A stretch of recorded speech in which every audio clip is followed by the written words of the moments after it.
श्री राधे राधे। दोस्तों, मेरे चैनल श्री जी में आप सभी लोगों का स्वागत है। आज दिन शुक्रवार और आज के दिन माता संतोषी जी की पूजा की जाती है। माँ संतोषी की अगर आप शुक्रवार का व्रत करते हैं तो शुक्रवार की व्रत कथा अवश्य सुननी या पढ़नी चाहिए। ऐसा करने से माता की पूजा अर्चना संपूर्ण होती है। आज हम आपको संपूर्ण व्रत कथा के बारे में बता रहे हैं। आइए शुरू करते हैं शुक्रवार संतोषी माता की व्रत कथा। बोलिए संतोषी मैया की जय हो। एक गांव में एक बुढ़िया रहती थी जिसके 7 बेटे थे। 6 बेटे कमाने वाले थे और एक बेटा निकम्मा था। बुढ़िया माँ 6 पुत्रों का जूठा 7वें पुत्र को देती। 7वां पुत्र एक दिन अपनी पत्नी से बोला, देखो मेरी माता का मुझ पर कितना प्रेम है। वह बोली, क्यों नहीं, सबका जूठा बचा हुआ तुमको खिलाती है। वो बोला, जब तक आंखों से ना देखें मान नहीं सकता। पत्नी ने हंसकर कहा, देख लोगे तब तो मानोगे। कुछ दिन बाद एक बड़ा त्योहार आया। घर में 7 प्रकार के भोजन और चूरमा के लड्डू बने। वह पत्नी की बात को जांचने के लिए सिर दर्द का बहाना बनाकर पतला कपड़ा सिर पर ओढ़कर रसोई में जाकर सो गया और कपड़े में से सब देखता रहा। 6 भाई भोजन करने आए। उसने देखा माँ ने उनके लिए सुंदर सुंदर आसन बिछाए, 7 प्रकार की रसोई परोसी और आग्रह करके उन्हें भोजन कराती रही। वह देखता रहा। 6 भाई भोजन कर उठ गए। तब माँ ने उनकी 5 थालियों में से लड्डुओं के टुकड़े उठाए और एक लड्डू बनाया। जूठन साफ कर माँ ने उसे पुकारा, उठ बेटा उठ, तेरे भाइयों ने भोजन कर लिया है, तू भी उठकर भोजन कर ले। उसने कहा, माँ मुझे भोजन नहीं करना, मैं परदेश जा रहा हूँ। माता ने कहा, कल जाना हो तो आज ही जा। वो बोला, हाँ हाँ जा रहा हूँ। ये कहकर वो घर से निकल गया। चलते समय उसे पत्नी की याद आई। वह गौशाला में कंडे थाप रही थी। वहाँ जाकर वो बोला, मेरे पास तो कुछ नहीं है, ये अंगूठी है, सो ले लो और अपनी कोई निशानी मुझे दे दो। वह बोली, मेरे पास क्या है, ये गोबर भरा हाथ है। ये कहकर पत्नी ने उसकी पीठ पर गोबर के हाथ की थाप मार दी। वह चल दिया। चलते चलते दूर देश में पहुंचा। वहाँ एक साहूकार की दुकान थी। वहाँ जाकर बोला, सेठ जी मुझे नौकरी पर रख लो। साहूकार को नौकर की सख्त ज़रूरत थी। साहूकार ने कहा, काम देखकर तनख्वाह मिलेगी। उसने कहा, सेठ जी जैसा आप ठीक समझें। उसने साहूकार के यहाँ नौकरी मिल गई। वहाँ वो दिन रात काम करने लगा। कुछ दिन में दुकान का लेन देन, हिसाब किताब, ग्राहकों को माल बेचना, सारा काम करने लगा। साहूकार के 7-8 नौकर थे। वे सब चक्कर खाने लगे, लेकिन उसने अपनी लगन, परिश्रम और ईमानदारी से सभी को पीछे छोड़ दिया। उसे अपने किए का फल मिला। सेठ ने भी उसका काम देखा और 3 महीने में ही उसे मुनाफे में साझीदार बना लिया। परिश्रम करते करते 12 वर्ष में ही वह नगर का नामी सेठ बन गया और सेठ अपना सारा काम, सारा कारोबार उस पर छोड़कर बाहर चला गया। इधर उसकी पत्नी पर क्या बीती वो सुनिए। सास ससुर उसे दुख देने लगे। गृहस्थी का काम करवाकर उसे लकड़ी लेने जंगल में भेजते। इस बीच घर की रोटियों के आटे से जो भूसी निकलती उसकी रोटी बनाकर दी जाती और फूटे नारियल की नरेली में पानी दिया जाता। इस तरह दिन बीतते रहे। एक दिन वह जब जंगल में लकड़ी लेने जा रही थी तब उसे रास्ते में बहुत सी स्त्रियां संतोषी माता का व्रत करती दिखाई दी। वो वहाँ खड़ी होकर पूछने लगी, बहनों ये तुम किस देवता का व्रत करती हो? इसके करने से क्या फल होता है? इस व्रत के करने की क्या विधि है? यदि तुम अपने इस व्रत का विधान मुझे समझा कर कहोगी तो मैं तुम्हारा बड़ा एहसान मानूंगी। उनमें से एक स्त्री बोली, सुनो ये संतोषी माता का व्रत है। इसके करने से निर्धनता, दरिद्रता का नाश होता है, लक्ष्मी आती हैं, मन की चिंताएं दूर होती हैं, मन को प्रसन्नता और शांति मिलती है। निपुति को पुत्र मिलता है, प्रीतम बाहर गया हो तो शीघ्र लौट आता है, कुंवारी कन्या को मनपसंद वर मिलता है, चलता मुकदमा खत्म हो जाता है, कलह क्लेश की निवृत्ति हो, मुख शांति होती है, घर में धन जमा हो, धन जायदाद का लाभ होता है तथा और भी मन में जो कुछ कामना हो सब संतोषी माता की कृपा से पूरी हो जाती हैं, इसमें संदेह नहीं। वह पूछने लगी, ये व्रत कैसे किया जाता है, ये भी बताओ तो बड़ी कृपा होगी। वह स्त्री कहने लगी, बिना परेशानी, श्रद्धा और प्रेम से जितना भी बन सके प्रसाद लेना, 5.25 पैसे से 5.25 आने तथा इससे भी ज़्यादा शक्ति और भक्ति के अनुसार गुड़ और चना लें। हर शुक्रवार को निराहार रहकर कथा कहना, सुनना, इसके ओम बीच कम नहीं टूटे। लगातार नियम पालन करना। सुनने वाला कोई ना मिले तो घी का दीपक जलाकर उसके आगे जल के पात्र को रख कथा कहना, परंतु नियम न टूटे। जब तक कार्य सिद्ध ना हो नियम पालन करना। कार्य सिद्ध हो जाने पर व्रत का उद्यापन करना। 3 मास में माता पूरा फल प्रदान करती हैं। यदि किसी के ग्रह खोटे हैं भी तो माता 1 वर्ष में अवश्य उनको अनुकूल करती हैं। कार्य सिद्ध होने पर उद्यापन करना चाहिए, बीच में नहीं। उद्यापन में 2.5 सेर आटे का खाजा तथा इसी अनुसार खीर तथा चने का साग बनाना। 8 बच्चों को भोजन कराना, जहाँ तक मिले देवर जेठ भाई बंधु कुटुंब के लड़के लेना, ना मिले तो रिश्तेदारों पड़ोसियों के लड़के बुलाना, उन्हें भोजन करा यथाशक्ति दक्षिणा देना। माता का नियम पूरा करना। ध्यान रखना उस दिन घर में कोई खटाई ना खाए। ये सुन वो वहाँ से चल दिए। रास्ते में लकड़ी के बोझ को बेच दिया। उन पैसों से गुड़ चना ले माता के व्रत की तैयारी कर आगे चली। रास्ते में संतोषी माता के मंदिर में जा माता के चरणों में लौटने लगी। विनती करने लगी, माँ मैं दीन हूँ, निपट मूर्ख हूँ, व्रत के नियम कुछ जानती नहीं, मैं बहुत दुखी हूँ। हे माता मेरा दुख दूर कर, मैं तेरी शरण में हूँ। माता को दया आई। एक शुक्रवार बीता कि दूसरे शुक्रवार को ही उसके पति का पत्र आया और तीसरे शुक्रवार को उसका भेजा हुआ पैसा आ पहुँचा। ये देखकर जेठानी मुंह से कुड़ने लगी। इतने दिनों बाद इतना पैसा आया, इसमें क्या बड़ाई। लड़के ताने देने लगे। काकी के पास अब पत्र आने लगे, रुपया आने लगा। अब तो काकी की खातिर बढ़ेगी, अब तो काकी बुलाने से भी नहीं बोलेगी। बेचारी सरलता से कहती, भैया पत्र आए, रुपया आए तो हम सबके लिए अच्छा है। ऐसा कहकर आंखों में आंसू भरकर संतोषी माता के मंदिर में जा मातेश्वरी के चरणों में गिरकर रोने लगी। माँ मैंने तुमसे पैसा नहीं मांगा, मुझे पैसे से क्या काम, मुझे तो अपने सुहाग से काम है। मैं तो अपने स्वामी के दर्शन और सेवा मांगती। तब माता ने प्रसन्न होकर कहा, जा बेटी तेरा स्वामी जल्दी ही आएगा। ये सुन खुशी से बावली हो वह घर आकर काम करने लगी। संतोषी माँ विचार करने लगी, इस भोली पुत्री से मैंने कह तो दिया कि तेरा पति शीघ्र आएगा, पर आएगा कहाँ से। वो तो इसे स्वप्न में भी याद नहीं करता। उसे इसकी याद दिलाने तो मुझे ही जाना पड़ेगा। संतोषी माता ने उस बुढ़िया के बेटे को स्वप्न में समझाया, पुत्र तेरी घरवाली कष्ट उठा रही है। वह बोला, हाँ माता ये तो मुझे भी मालूम है, परंतु क्या करूँ, वहाँ कैसे जाऊँ। परदेश की बात है, लेन देन का सारा हिसाब किताब है, कोई जाने का रास्ता नज़र नहीं आता। आप ही कोई राह दिखाइए कि वहाँ कैसे जाऊँ। माँ कहने लगी, सवेरे नहा धोकर संतोषी माता का नाम ले, घी का दीपक जला, दंडवत कर दुकान पर जा बैठना। देखते देखते तेरा लेन देन चुक जाएगा, जमा माल बिक जाएगा, सांझ होते होते धन का ढेर लग जाएगा। वह अगले दिन सुबह बहुत जल्दी उठा। उसने अपने मित्र बंधुओं परिचितों से स्वप्न में माता द्वारा कही गई बात कह सुनाई। वे सब उसकी बात सुनकर उसकी खिल्ली उड़ाने लगे। वे कहने लगे, कहीं कभी सपने की बात भी सच्ची होती है। एक बूढ़ा व्यक्ति बहुत समझदार था। वो बोला, देखो भाई मेरी बात मानो, इस तरह साँच या झूठ कहने के बदले देवता ने जैसा कहा वैसा ही करना, तेरा क्या जाता है।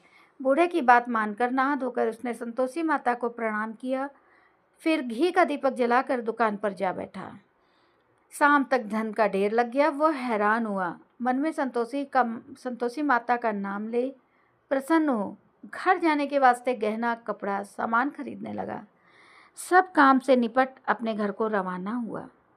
उधर उसकी पत्नी जंगल में लकड़ी लेने गई। लौटते वक्त थक जाने के कारण संतोषी माता के मंदिर पर विश्राम करने बैठ गई।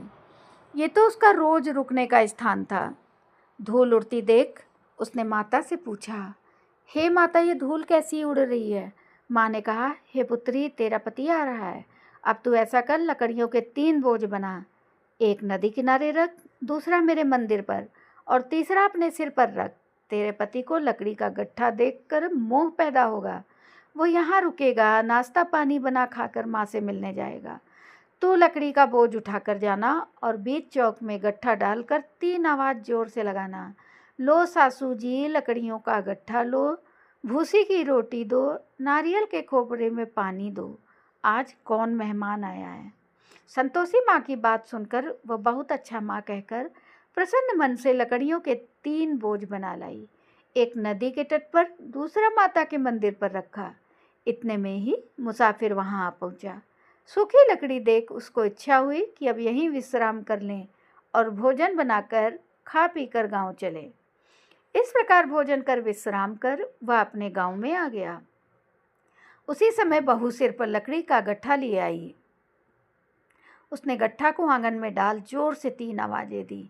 लो सासू जी, लकड़ी का गट्ठा लो, भूसे की रोटी दो, नारियल के खोपड़ में पानी दो, आज कौन मेहमान आया है। ये सुनकर सास ने अपने दिए हुए कष्टों को भुलाने के लिए कहा, बहू ऐसा क्यों कहती है, तेरा मालिक ही तो आया है। बैठ, मीठा बात खाकर कपड़े गहने पहन। पत्नी की आवाज़ सुनकर उसका स्वामी बाहर आया और उसके हाथ में पहनी अंगूठी देख व्याकुल हो गया। उसने माँ से पूछा, माँ ये कौन है। माँ बोली, बेटा तेरी पत्नी है।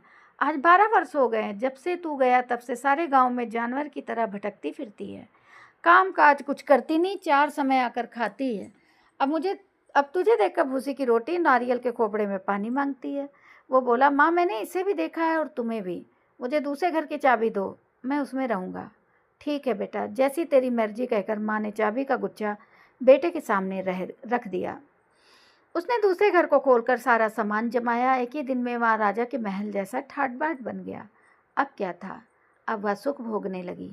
अगला शुक्रवार उसने पति से कहा, मुझे संतोषी माता का उद्यापन करना है। पति बोला, बहुत अच्छा, खुशी से कर लो। वह उद्यापन की तैयारी करने लगी। जेठ के लड़कों को भोजन के लिए कहने गई। उन्होंने मंजूर किया, परंतु पीछे से जेठानी ने अपने बच्चों को सिखलाया, देखो रे, भोजन के समय सब लोग खटाई मांगना, जिससे उसका उद्यापन पूरा ना हो। लड़के भोजन करने आए, खीर पेट भर खाई, परंतु बात याद आते ही कहने लगे, हमें कुछ खटाई खाने को दो, खीर खाना हमें भाता नहीं, देखकर अरुचि होती है। लड़के उठ खड़े हुए, बोले पैसा लाओ। भोली बहू कुछ जानती ना थी, उसने उन्हें पैसे दे दिए।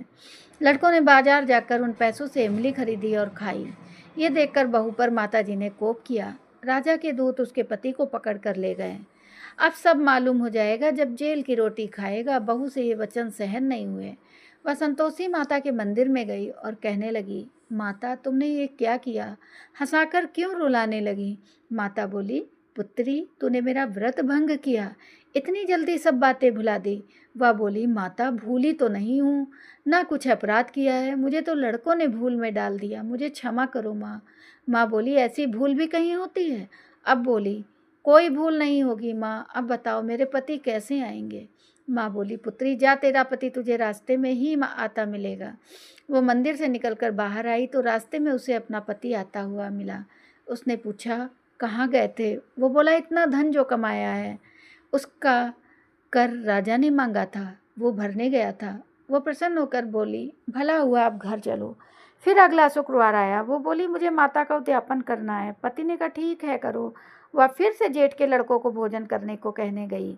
जेठानी ने लड़कों को सिखा दिया कि तुम पहले ही खटाई मांगना। लड़के भोजन करने बैठे, लेकिन भोजन करने से पहले ही कहने लगे, मैं खीर पूरी नहीं बाती, पिता जी में बिगड़ता है, कुछ खटाई खाने को दो। वह बोली, खटाई खाने को नहीं मिलेगी, खाना हो तो खाओ।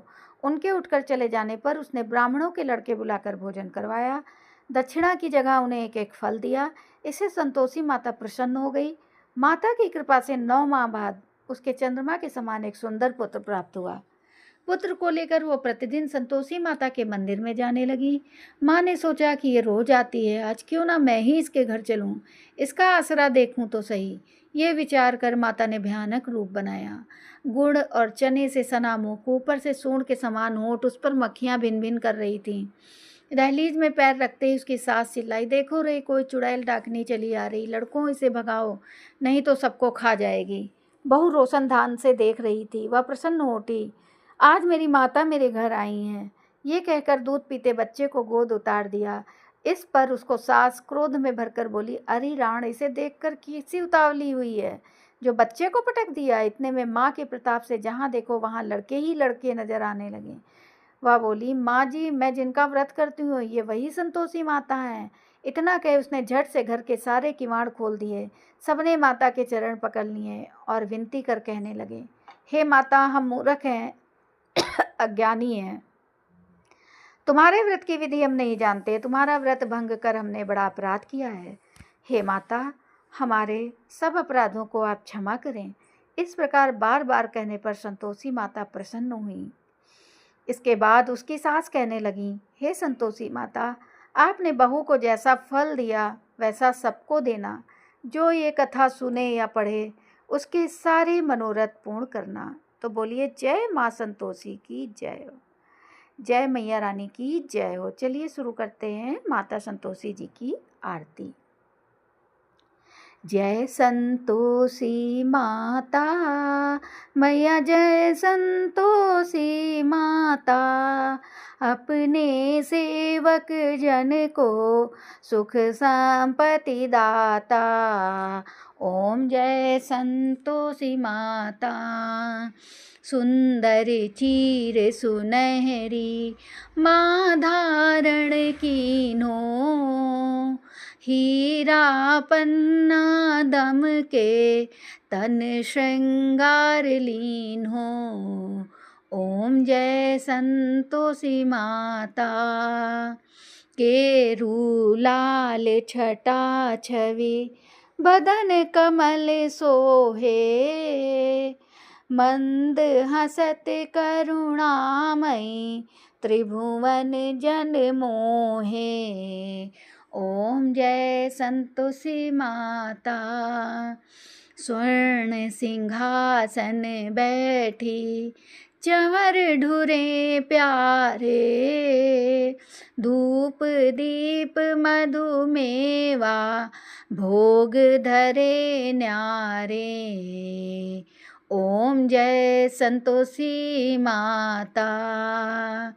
गुड़ अरुचना परम प्रिय तामे संतोष कियो, संतोषी कहलाई भक्तन वैभव दियो। ओम जय संतोषी माता। जय शुक्रवार प्रिय मानत आज दिवस सोही, भक्त मंडली छाई कथा सुनत मोही। ओम जय संतोषी माता। मंदिर जगमग ज्योति मंगल ध्वनि छाई, विनय करे हम बालक चरणन सिर नाई। ओम जय संतोषी माता। भक्ति भाव में पूजा अंगीकृत कीजे, जो मन बसे हमारे इच्छा फल दीजे। ओम जय संतोषी माता।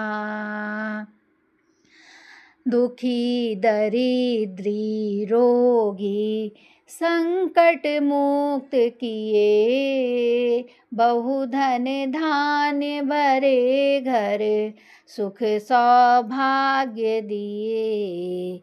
ओम जय संतोषी माता। ध्यान धर्यो जिस जन ने मन वांछित फल पायो, पूजा कथा श्रवण कर घर आनंद आयो। ओम जय संतोषी माता। शरण गहे की लज्जा रखियो जगदम्बे, संकट तू ही निवारे दयामयी अम्बे। ओम जय संतोषी माता। संतोषी माँ की आरती जो कोई जन गावे, रिद्धि सिद्धि सुख संपत्ति, रिद्धि सिद्धि सुख संपत्ति जी भर कर पावे। ओम जय संतोषी माता मैया, जय संतोषी माता। बोलिए संतोषी माता की जय हो। हे माँ, जैसे आपने कथा में उस व्यापारी की पत्नी की सुनी, वैसे ही जो लोग हमारी कथा को सुन रहे हैं उनके सभी मनोरथ पूर्ण करना और हमारे भी सभी मनोरथ पूर्ण करना। जय संतोषी मैया की जय हो। और प्लीज़ आप सभी लोगों से निवेदन है, जिनने मेरे चैनल को सब्सक्राइब नहीं किया है, प्लीज़ मेरे चैनल को सब्सक्राइब करें, उसे और आगे बढ़ाएं। धन्यवाद दोस्तों।